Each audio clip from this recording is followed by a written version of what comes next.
And this is True Talk on WMNF.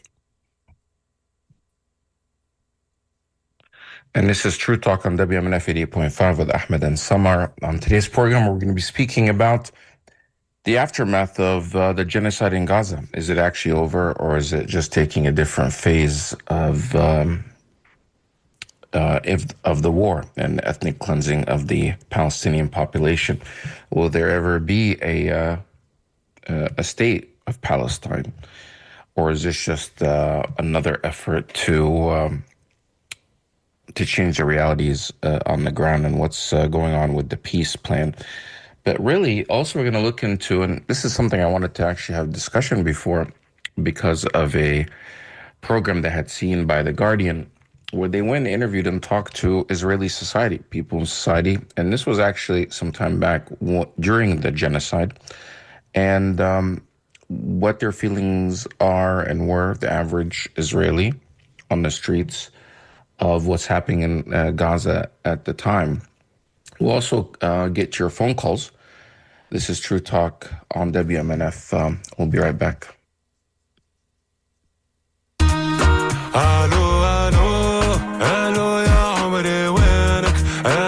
شبابي وينك الو يا الغالي وين الو سلم لي عالحبيبة عايش بالناس غريبة مش عارف وكري وين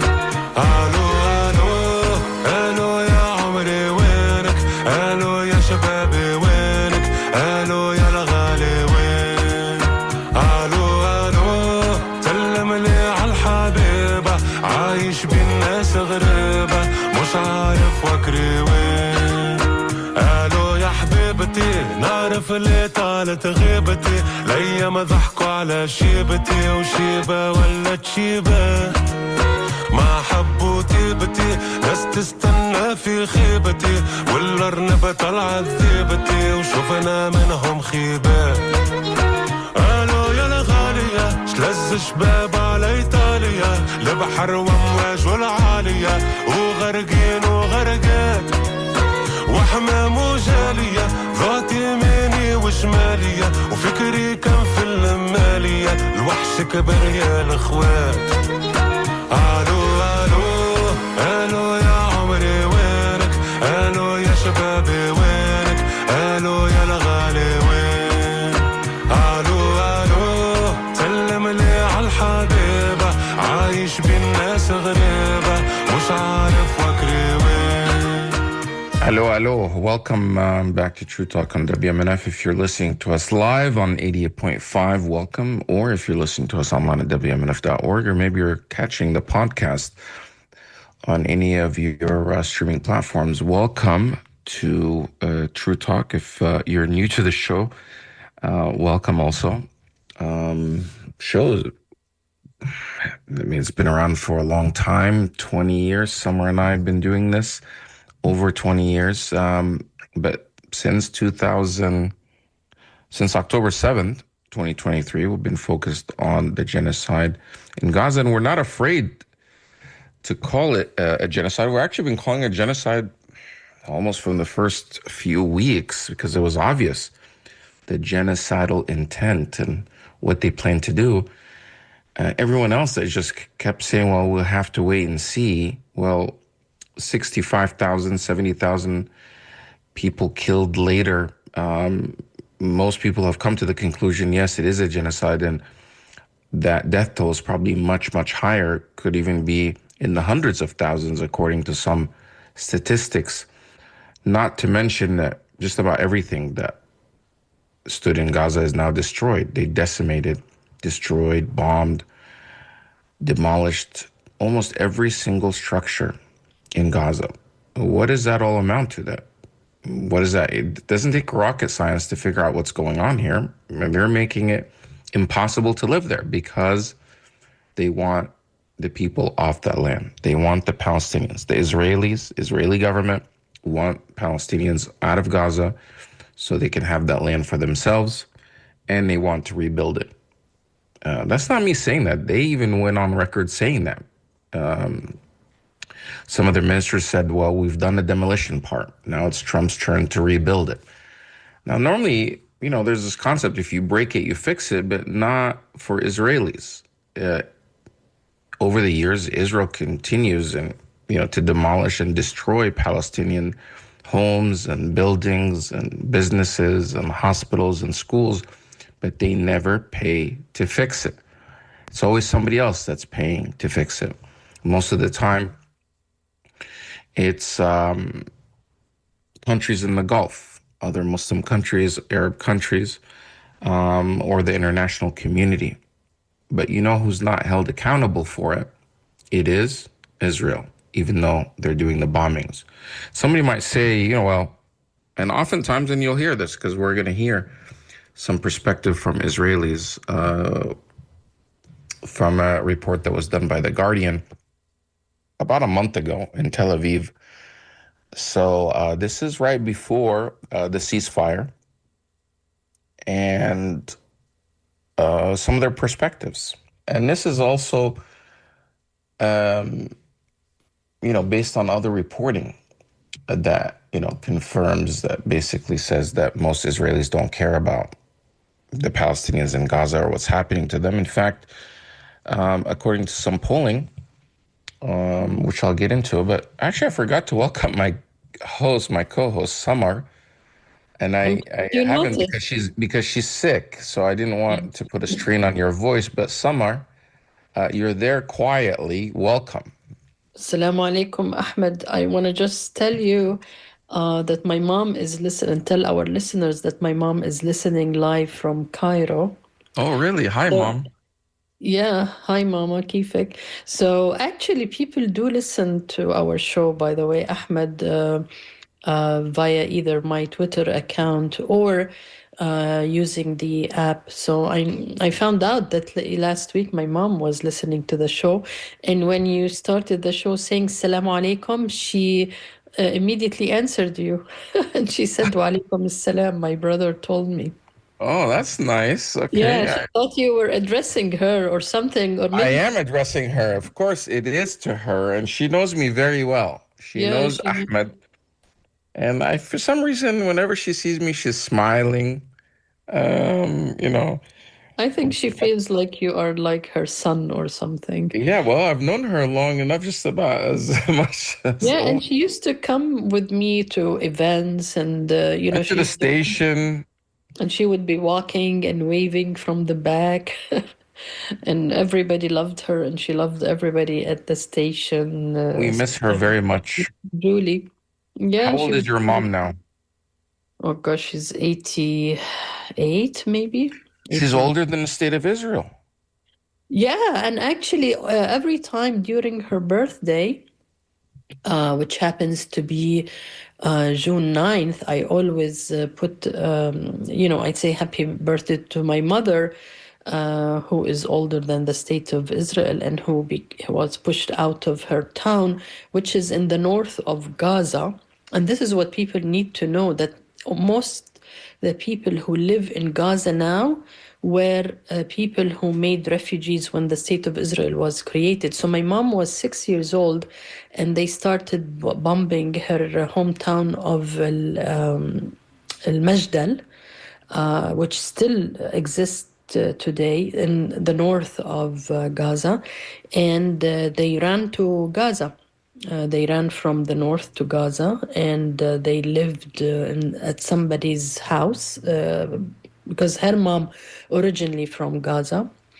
And Ahmed, after probably 6 months, when they realized it's impossible to go back, my grandmother had some gold, and she sold it, and they were able to buy a piece of land in Gaza and built like a very, very small house.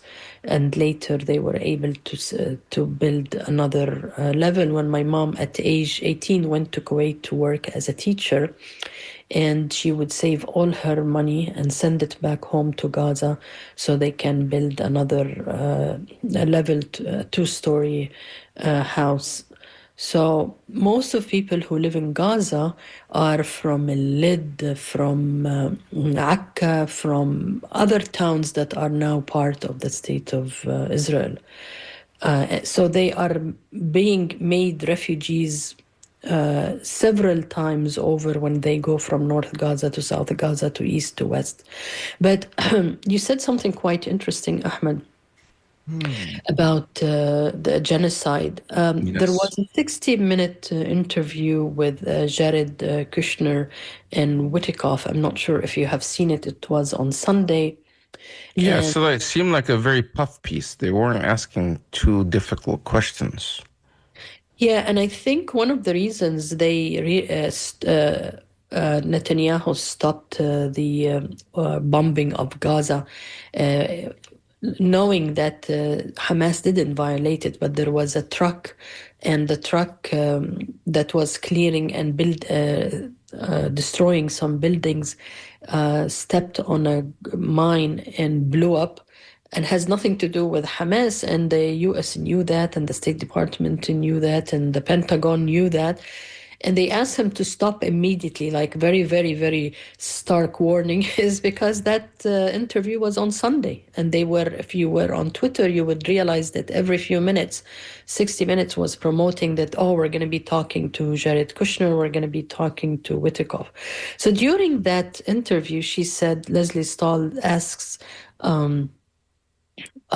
Jared, she says, you've been to Gaza? He said, yeah. And he's, like a few days before the interview. And she said, what did you think? And he said, as if a nuclear bomb went off. So she immediately said, so it's a genocide. And he said, no, no, it's not. She looked at Witikoff. She said, so it's not a genocide. He said, no, it's not a genocide. So how can you have somebody who describes what he saw as a nuclear bomb went off, but it's not a genocide because probably people didn't die or something? I thought that was the most. Or he doesn't think that these Palestinians are people. They're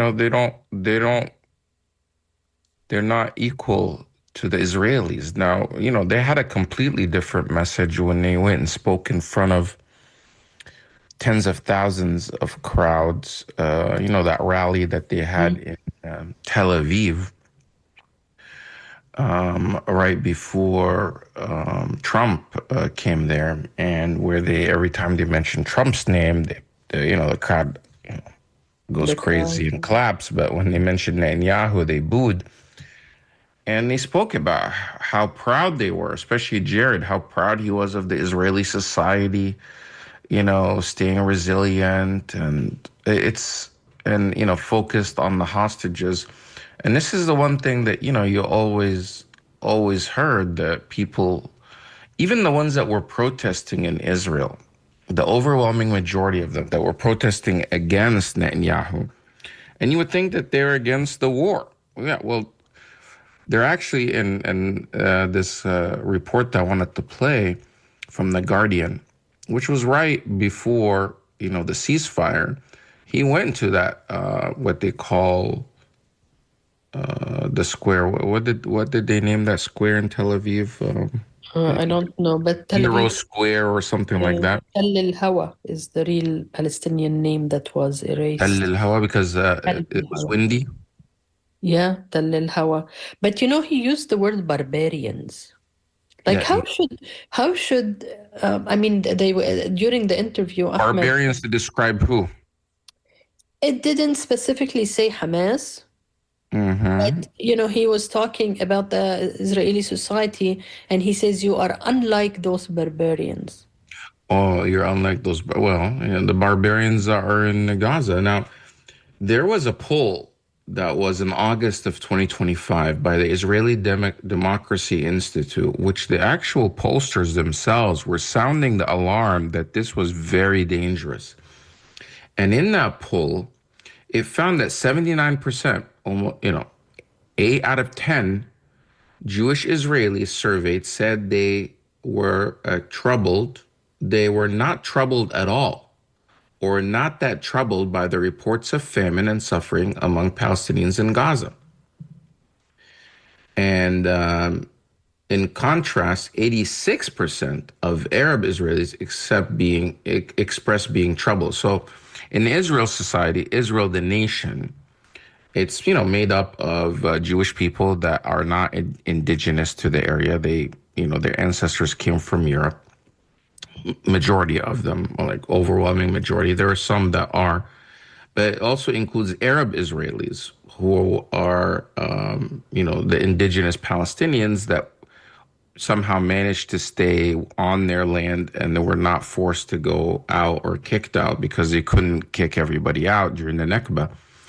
So those people that are there, 86% of them were troubled by what was happening. And then another question was that they found 78% of Jewish Israelis believe that Israel is making substantial efforts to avoid causing suffering. So completely detached from reality. And they also found the most troubling in that is that they found equal number of Jewish Israelis that thought that there are no, quote, innocents in Gaza. Like basically there are no innocent people. These are people that when you don't feel or believe that there are innocent people in Gaza, that means they're all criminals and they deserve what's happening to them. And the pollsters had sounded this alarm. So what I want to do, Samar, is because I also we haven't taken phone calls for quite some time. I do want to, get some perspective and feedback from our listeners. But first, I want to play this report by The Guardian. Some of it, now, they actually, start by going to a beach in Tel Aviv, and this is like because it was still summertime, people were, as if there's no war. They're celebrating, they're at parties, complete contrast. And this beach in Tel Aviv is just about an hour north of Gaza by, driving, just about 60 kilometers north of Gaza. And it's a completely different scene. You wouldn't even know that there's a war that's an hour away. So now they start there, and then he goes to some markets and interviews some people in Israel. Now there's some of the responses are actually in Hebrew, but a lot of it is in English. So where it's in Hebrew, we may skip over it because obviously you won't know what they're saying unless you speak Hebrew, or we'll just kind of say, give you a summary of what they're saying. So this is, let me play this. But by the way, our phone number is 813-239-9663. If you want to call us in about 10 minutes, we'll start taking some phone calls, or you could email us at dj@wmnf.org.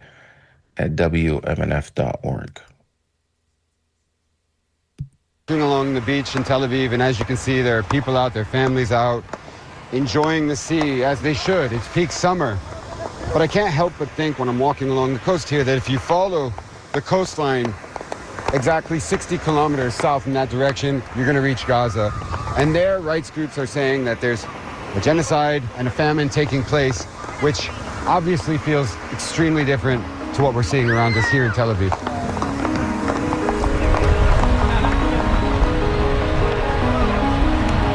Tel Aviv is known as Israel's liberal capital. Here you can find beaches, bars, and all kinds of activities that make this an enjoyable city for its nearly 500,000 residents. It's like a beach party. We're in the middle of a war, 2 years, and the beach behind me is full. Resilience is the main thing that represents Israel, that represents Israelis. I'm here to find out what Israelis think of the war happening next door and the growing international condemnation against it. Coming here to Tel Aviv, everything feels quite normal. You guys are on the beach having fun. Outside, the war in Gaza is being discussed a lot. זה לא כזה משנה מה אנשים בחוץ יגידו וכמה הם ילכלכו וכמה זה. אנחנו יודעים כאילו בתור עם ובתור צבא כמה אנחנו מאוחדים וכמה אנחנו ביחד. ואני חושב שזה שהוא רואה אותנו משחקים עכשיו בחוף וזה נטו בגלל הצבא ובגלל כאילו כל המאמצים. Everyone has a relative or a son or a brother or someone who is fighting in Gaza. Everyone was supporting us and say, wow, we're so sorry and everything. And then, after 5 minutes, everyone forgot. And they forgot why we are in Gaza. Since the October 7th, 2023 Hamas attacks, Israel's killed more than 64,000 Palestinians in Gaza, with the real toll likely much higher. Famine has been declared, and most of the territory lies in ruins, with Israel's military continuing to destroy civilian structures as it pushes deeper into Gaza.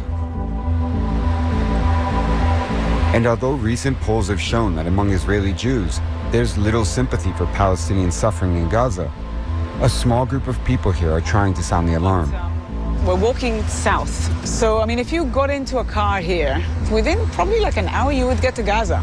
In that direction, it's insane to think as Israelis that we can have a peaceful, easy life here in Tel Aviv when people are going through hell. Sarit Michaeli is from the Israeli human rights organization B'Tselem. In July, they joined major rights organizations around the world in determining that Israel was committing genocide in Gaza. The people of Gaza have been displaced, bombed, and starved, left completely stripped of their humanity and rights. They called their report Our Genocide. Our Genocide, that's quite a title. Yeah. Tell me about it. As an Israeli Jew, I belong to the collective that is perpetrating this genocide. I bear responsibility. It's done in my name, regardless of, there's this claim that some people make, which is like, this is not in my name. Well, it is done in my name. I live in this society. I pay my taxes, and it's both my responsibility and my obligation to speak out to Israelis about what our government and our army is doing in Gaza. How hard is it for someone to look in the mirror and say or acknowledge that their government is, as you say, committing a genocide? It's very hard. And yes, of course, it's terrible to acknowledge that your government, the army that many of our relatives and friends and sometimes we serve in as Israelis is doing these horrific things. I want to get a better sense of how ordinary Israelis feel about these issues. So I'm headed to some of Tel Aviv's most popular areas. So right now we are walking here in the busy Carmel market in Tel Aviv, and as you can see, they're selling all kinds of goods from fruits and vegetables, snacks and chocolates, electronics. Coming here, I'm reminded of similar markets that exist in Gaza that I visited in the past. However, right now, because of Israel's ongoing war and siege of Gaza, none of those markets, from what I understand, are operational. Packed with people. Can we ask you how life is these days? פגע בנו קשות בכל הענפים, ואין עבודה, אין תיירות, אין כלום. התיירים לא מגיעים. You're part of a market that is selling, produce, fruits and vegetables, spices and other goods. Right now in Gaza, people don't have access to any of this. Does that, as a human being, does that affect you, knowing that at all? אני לא יודע להגיד לך, אני לא רוצה להיכנס לדברים האלה. הלו! Tel Aviv is amazing. I feel now like I'm in vacation. I feel really safe here. On the regular day, you don't feel it, but then you are scrolling on Instagram and you see all of this. I'm very safe. What do you see on Instagram? All the hostages. I feel so sad. There are undeniably civilians who are suffering right now in Gaza, and rights groups are using the words like genocide and famine to describe the situation there. How much does that concern you, that civilians are suffering and dying? I care about the people. I care about children all over the world. But first of all, we want the hostages back. You care about children. When you see the picture, are you guys seeing it? Because 50% at least of the pictures are, how do they call this? Gaza wood. You know it? There is a Gaza wood, like Hollywood. Yeah. But Gaza. Yes. Because a lot of people around the world are looking at those pictures. In particular, This is the big problem. In particular, the pictures of the children who appear to be starving. All the people. Do you guys see those pictures, and does it bother you? Please, Tamar, tell me. Do you see those pictures, and does it bother you? I see those pictures, and I see a lot of pictures that are not real. They are staged. A lot, at least 50%, if I'm not wrong, even 80%. But I can tell you there are a lot of suffering in Gaza, and the suffer is because of Hamas. Did you put these pictures up? Not only me, people who died 7 October. You know, soldiers, people who've been in the party. I have a friend who died. You have a friend who died on 7th of October? Nova. He was at Nova. Yes. How old are you? I'm 19. 19. Are you in the military? I'm joined up 2 more months. 2 more months, then you're going to Yes, go. November. And you're going to go to fight? Yes, of course. You're going I to go have to... to. You might go fight in Gaza. I love to. You would love I to. want.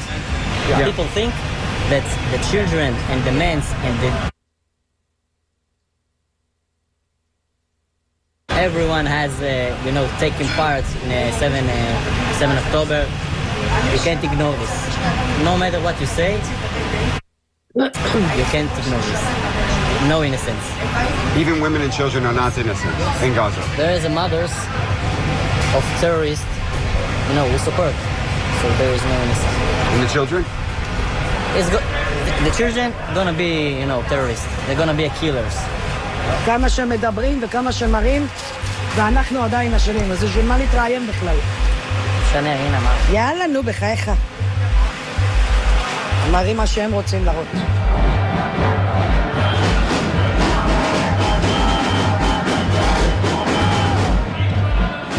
So right now we are approaching the big weekly anti-government demonstration that takes place here in the heart of Tel Aviv.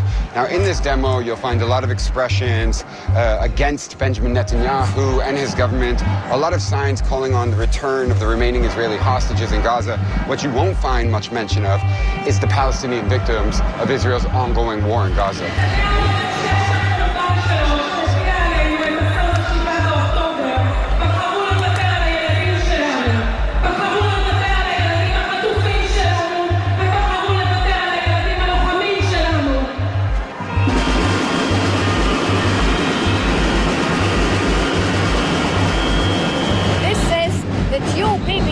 The guilty and you are to blame.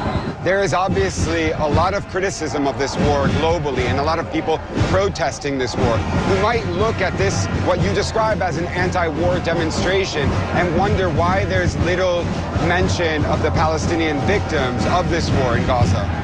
And listen, the European and the Australian are idiots, excuse me, because they don't understand that the Islam is coming to them as well. It's not Israel to blame. It's the Palestinian, their leaders. They never wanted peace and they wanted to come in our place, not next to Israel, instead of Israel. Would you This is True Talk on WMNF, where you're listening to a report by The Guardian that actually aired about a month ago before the ceasefire took place. And we're looking at Israeli society and how did they actually allow this genocide to continue for so long in Gaza. And this report by a reporter from The Guardian examined, his name is Matthew Castle, and you can find it on YouTube. He's speaking to average Israelis about what's happening in Gaza. And almost all of them so far everyone so far is just basically justifying it in one way or another. One person saying even the children, they deserve it because they'd grow up to be terrorists later.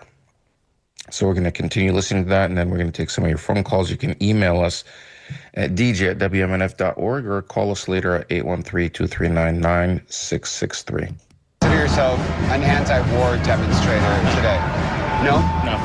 I'm an anti-government demonstrator in that I don't believe the government is right in almost anything they do. They lost the legitimacy on October 7th. Are you calling for an end to the war, though? Do you want to see the war end? Of course I do. I think we all do. So you are an anti-war demonstrator? I mean, it depends if you want to be morally righteous or if you want to be effective. And look, as an Israeli leftist, to argue for effectiveness is admittedly tricky. So is it ineffective? It won't to talk about Palestinian victims? Is that what you just said? I think that's pushing it a little bit. We as Israelis care more about Israelis than non-Israelis. It makes sense. The Palestinians care more about Palestinians than the Palestinians. The Americans care more about Americans. Everyone does. It's normal. We're looking people who are expressing any kind of solidarity or support for Palestinians, and we can't find them. So we're going to keep looking. Tell me about your shirt. I mean, it's true. Palestinian lives matter, which is something that I think that most Israelis don't believe. I mean, they might say it, but the way that they behave and the way that they handle themselves in their politics and the way that they speak just does not reflect that kind of truth, I think.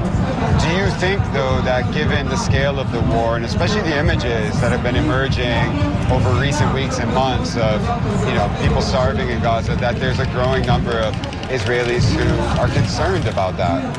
Listening to the dialogue in Israeli media and talking to people are more worried about what the Western world thinks of Israel than what are the actual implications of Israel's action in Gaza. Late into the evening, Tel Aviv comes alive with a famously vibrant nightlife. Who are you? I'm a famous TikToker. You're a famous TikToker? Kinda. What are you doing here in the streets of Tel Aviv tonight? I interview. What are you interviewing people about? Whatever my mind becomes. How would you describe the vibe in Tel Aviv tonight? Sexy, cute, funny, stupid. אני חושב שבכל מקום יש אנשים שממש שונאים את ישראל ושלא אוהבים אותנו, אולי אנטישמים, אולי מכל מיני סיבות. ואני חושב שהצבא שלנו מאוד מוסרי ושהאנשים שלנו הם אנשים טובים. This is a young man who's saying that people hate Israel because maybe they're anti-Semitic and that Israel has the most moral army. אנשים זהב, אנשים שבאמת לא יפגעו באף אחד, תמיד יעזרו. Our people are good people who truly wouldn't hurt anyone and always help. This is what this young man is saying in Tel Aviv in Hebrew. אבל בסוף, אחרי כל מה שקרה, בשביעי לעשירי, לא שוכחים But after October 7th, we don't forget. במקום שלום, הגענו למצב יותר גרוע של מלחמה, וכיום אני לא רואה איך מגיעים לשלום. But he doesn't see how now there can be any peace, or peace he doesn't think can be achieved. Are they looking me up? While conducting our interviews, a woman interrupts to warn those we're speaking to and everyone else in the bar to avoid talking to us.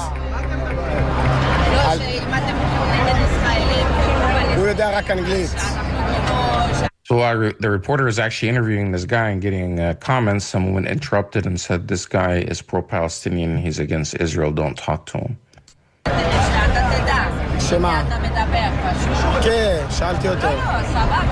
What's happening? How are you? Good. What's happening? חושבת שאולי מעלים את זה נגדנו כזה, או מנסים להוציא אותנו כאילו רע, או שלדעת על מה מדברים, אז תגיד. Maybe. Feeling people are turning against us, we decide to leave and visit a popular nightclub not far away. ממש כאילו עכשיו יצאתי מעזה לרענון אחרי איזה סבב שלישי, ועכשיו באתי לתל אביב, קצת עם... Now he's speaking to a soldier who had gone to Gaza 3 times, and now he's at a nightclub meeting friends and partying. להיות עם חברים, קצת לראות את העיר, להיות עם אנשים, להכיר אנשים חדשים גם. קצת לרקוד, לנוח, אתה מבין? You were just in Gaza only a few days ago, and now you're here at a club in Tel Aviv. What's that like for you? בהתחלה זה ממש כאילו גרם לי להרגיש לא בנוח. At first, I was very uncomfortable, like suddenly, quieter atmosphere, more serious. Coming back here, taking a breath, take welcome fresh air.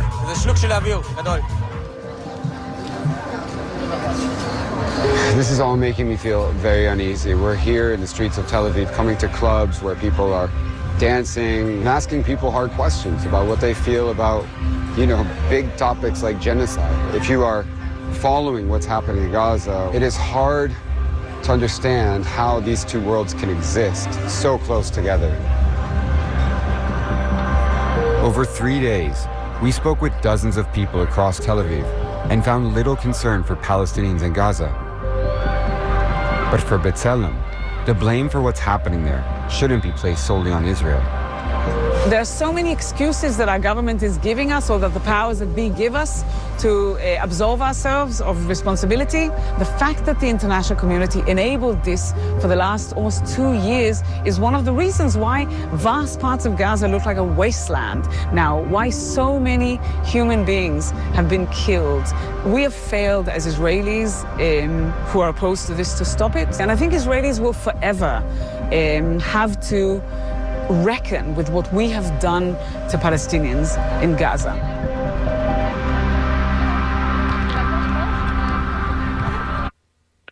Samar, Quite what's your feedback? It is something that I have known, unfortunately, for a while. If you follow many accounts on Twitter where people express their lack of empathy to children and to, for instance, Hind, the young Palestinian who was trapped in a car, and they shot her in the car for more than 350 bullets, 5 years old or 6 years old.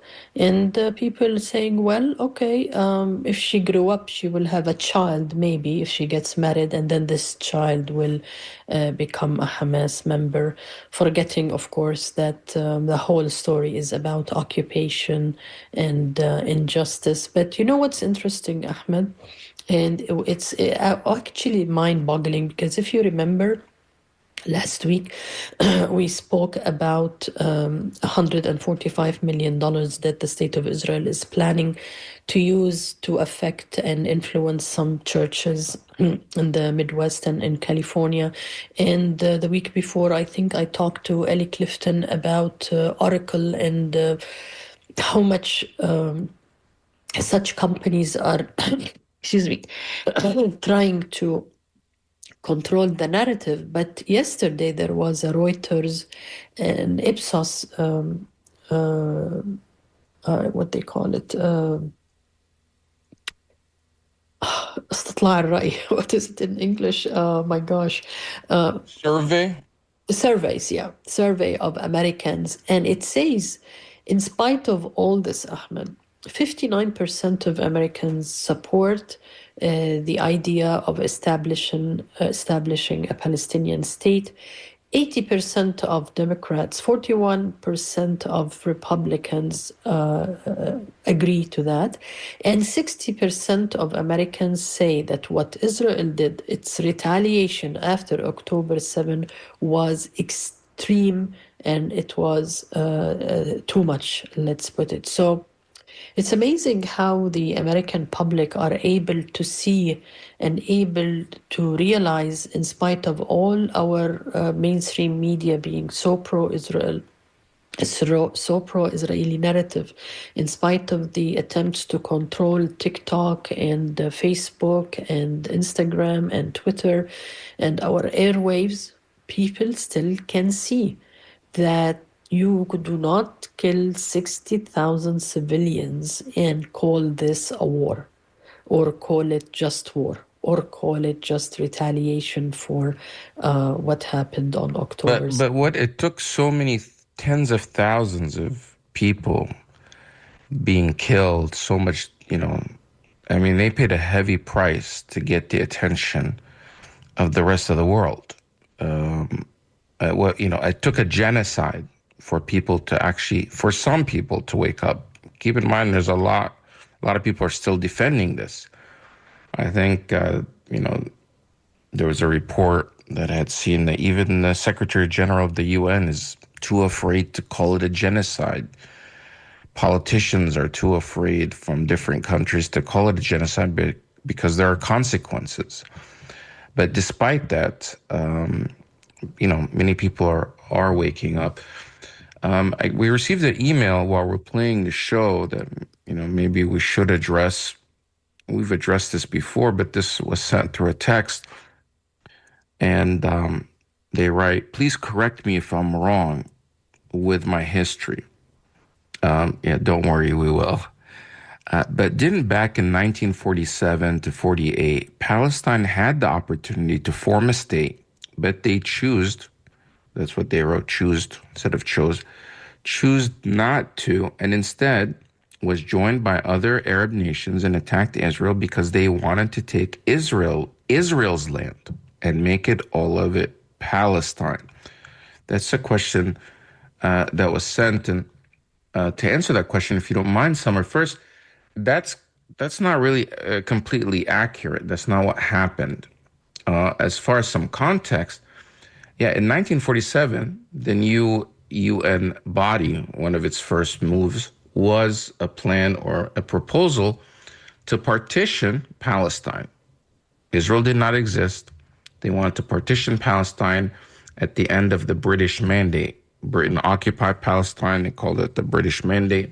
And as they were leaving, they wanted to partition it. This is part of, and all along was part of what's called the Balfour Declaration, to establish a home for Zionist Jewish state in what is called Palestine. So they're already coming to replace those people. But at the time, the Palestinians rejected it because Palestinians made up of something like 70% of the population or more. And this is already after tens of thousands, if not hundreds of thousands of Israelis were already, I guess tens of thousands of Israelis had already migrated illegally and resettled there by the British. But despite all of that migration that was taking place and resettlement as a colonial project, at the end of all of that, they managed to only be about 30% of the population and owned less than 7% of the land. The Palestinians owned 90% of that land in 1947. And the Jewish, because there's no Israel, the Jewish migrants owned about 7%. But the UN proposal proposed giving 55% of the land to the Jewish minority. 55% of the land to the Jewish minority, and only 45% to the Palestinian majority, who made up more than 70% of the population and owned 90% of the land. So they want to just simply take people's land and give it to these new migrants, which made up a minority of the population. Imagine if that were to happen in America, people would not stand for that. So the Palestinians rejected it. And, but let me just one more thing I just want to add. As soon as that, and I'll give you a chance, and as soon as that happened, Israeli militias or Jewish militias, like terrorist groups, started going from village to village and implementing the plan before Israel was even declared, to change the realities on the ground. And between, I guess, it would have been November of 1947 to April of 1948, before Israel was even declared, over 300,000 people had already been expelled. And so the Nakba was already starting. It wasn't until after Israel declared its independence, or declared themselves a state, did the Arab nations sent soldiers in on May 15th, 1948. Egypt, Jordan, Syria, Lebanon sent in troops into Palestine, but by then it was too little too late. And eventually, at the end of it all, Israel actually ended up controlling 78% of the land. So because the Arab troops that came in couldn't actually do much. So the Arab states that came in actually retaliated to what the Israeli militias were doing at the time, not the other way around. Go ahead, Samar. Well, actually, as a Palestinian, it is very simple. I don't have to even spend a minute to talk to such propaganda. But, I live in my house, and it's my house. It has always been my house, and my grandparents' house, and great-great-grandparents' house. And who knows, maybe my great-grandfather was Jewish, and then when the message of Christianity came to my house, he converted to Christianity. And then when the message of Islam came, he converted to Islam and happened to be a Muslim. So, and then some immigrants who were wronged by Europeans, and where Europe didn't want to take them, and the U.S. shut its ports and didn't want to take them as refugees. The Palestinians accepted them, and I allowed them into my house, and then all of a sudden they want to take half of it and half of the coastal areas and give me some and take agricultural land. So of course, the only logical thing for anybody is to say no. Plus, of course, the massacres actually Ahmed started in the 1920s. The early Jewish organizations, bandits that were considered terrorist organizations and were wanted, like the Menahem Begin and Elgon. All this started way before 1948, but this is really a way to distract us from the original case, which is there is an occupation. And when there is an occupation, you have the right to defend yourself and to get rid of the occupation. This is international law. This is Western European law. So as one Jewish lady once told me, you don't like the resistance and the occupation. Very simple, Ahmed. Excuse me for because I'm losing. But you always hear this argument. Well, they had the chance for peace to have their own country, but they never did. That's not true. And what happened? Since then, they never gave that land back. They won't even give this 45% that was promised. So while Israel was allowed to declare themselves, Palestine was never. Until now, Palestine is not a state that was recognized, especially by Western nations. It wasn't until after this genocide that many of these European nations started recognizing a Palestinian state. But all of that is just kind of lip service. There's no borders. It's kind of wishful thinking. At this point, the entire world recognizes that there should be a Palestinian state. It's just the United States, Israel, and possibly Germany and a couple of other handful of countries that don't recognize Palestinians. And not only that, and especially since the Oslo, there was a peace agreement in the 90s in Oslo, Israel has been trying to erase Palestine and Palestinian identity completely from history, as if it never existed. And you often hear this from even American politicians, including the U.S. ambassador to Israel, Huckabee, who denies that there's such a thing as a Palestinian. He calls them Arabs. That there's no Palestinian, there was never a Palestine. There's no such thing. And you hear this over and over from people like Ted Cruz and others, these so-called evangelical Christians that somehow believe in order to go to heaven, they have to establish a Jewish state. They have to bless Israel, because if you don't bless Israel, America will not be blessed. This kind of perversion of the Christian religion. This is the same Christianity supposedly that persecuted Jewish people throughout history, that put them in ghettos in Europe. All of a sudden, the evangelical form of Christianity in the past century has been, oh no, they were doing it all wrong. You actually have to bless Israel, and you can't be a Christian without blessing the state of Israel and establishing the state of Israel.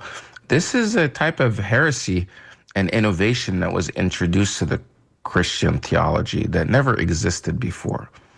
And a lot of it has to do with, Zionist philanthropists that actually, created introduced new versions of the Bible that introduced these concepts, and bringing pastors over to Israel for these type of brainwashing sessions and paying off a lot of pastors. And right now, with this $150 million that is now approved by the Israeli Knesset of investing and trying to influence Christian Americans in to win their support or recapture their support for Israel. Part of it is that they plan on giving some of that money to pastors in order to get their support. And these pastors are misleading their congregations. Shame on you if you're a Christian pastor in this country and you see your Christian brethren in Palestine getting killed, their churches being bombed, and somehow you find way to blame them instead of holding Israel and Israelis accountable. And if you're new to the show and somehow think that anything that we're saying is against Judaism, absolutely not. We respect Judaism. It's in fact, as a Muslim, we actually have to believe in Judaism. We have to believe in the Torah. But the type of Judaism that was revealed to Moses, not the type of Judaism that's being practiced by these genocidal people in the Israeli government today. And there's a difference between the Israeli government and Judaism and the Jewish people. So those type of questions, oftentimes you need to have that type, response. You need to answer it because they're trying to rewrite history. Somebody else wrote in, Sarah wrote in and said, this is so heartbreaking to listen to. When the last woman calls the West out as idiots, we are the idiots to let Israel be our spoiled child. If you read this, please omit my last name. Okay, yeah, good. Well, next time just start with that because I did say Sarah. I didn't say your last name. And good thing, but if you don't want me to say your last name, just put that in subject line. But fortunately, I didn't say your last name. Thanks, Sarah. Kim O'Connor says it's called Tel Aviv Square. Yeah, I was trying to think of what it was, and she even sent me a link to it on the map. Yeah, I'm not going to go there. It used to be called Rabin Square.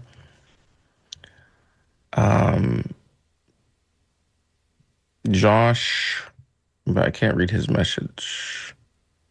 Oh, this show is supposed to be about a lot more than just Palestine, but yeah, that's all you talk about.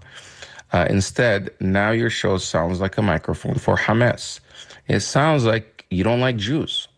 And it's Jews' fault that Palestine's problem are caused by Israel. My whole life, I'm sick and tired of Hamas and other terrorists using the Palestinians as pawns in their overall mission to get rid of the Jews. I ask that you realize you are now promoting Hamas. If you don't realize that, you should go get off the air. That's what Josh wrote. What do you think, Samar? I mean, I just got done saying we don't have an issue with Jews. Ahmed, I think Josh doesn't like to be reminded that it is his tax dollars that is killing babies and killing women and destroying Gaza. So he doesn't like that. Maybe he has a conscience and wants to blame the wrong people. But, Hamas didn't exist before in the 1940s, 60s, 70s. And it is known that Israel made sure that Hamas grows very rapidly in Gaza in order to counter the influence of Fatah and the Palestinian Authority and the power of the PLO and Yasser Arafat. But Ahmed, as we speak, interesting development. Smotrich was talking in a conference, and he says if Saudi Arabia is telling us that in return for normalizations, they want a Palestinian state. Well, no, thank you. Go back to riding camels on the sand in the Saudi desert. And this is exactly how it proves that this guy does not belong to Palestine and he has a Western mentality and he did not come originally from Palestine because, you know what? 1/3 of Palestine is a desert. A Naqab desert in the south. So he is making fun of people who ride camels on sand. How on earth would you ride? He's a racist. Not only that, it's the stereotypical ignorant way. Like what? You drive a Rolls Royce in the sand? It will sink. It's God's creation. It's like asking to climb Mount Everest in a Land Rover. You can't. Oh my God. Right. I mean, they are racist, but I'm surprised that we have this kind of racist mentality in some of the emails that we send. They just want to. I mean, he says that you're just a mouthpiece and the microphone for Hamas. I mean, do you even like Hamas, Samar? I'm not gonna go there, and I will not really answer a racist person like this one who probably just doesn't listen to our show, because we are very critical of our own governments and things. No, I don't want to even bother to answer such a racist email. And it takes away from, it seems like he's justifying somehow the genocide and tens of thousands of people getting killed. And this is what you often hear there. What about Hamas? What about this?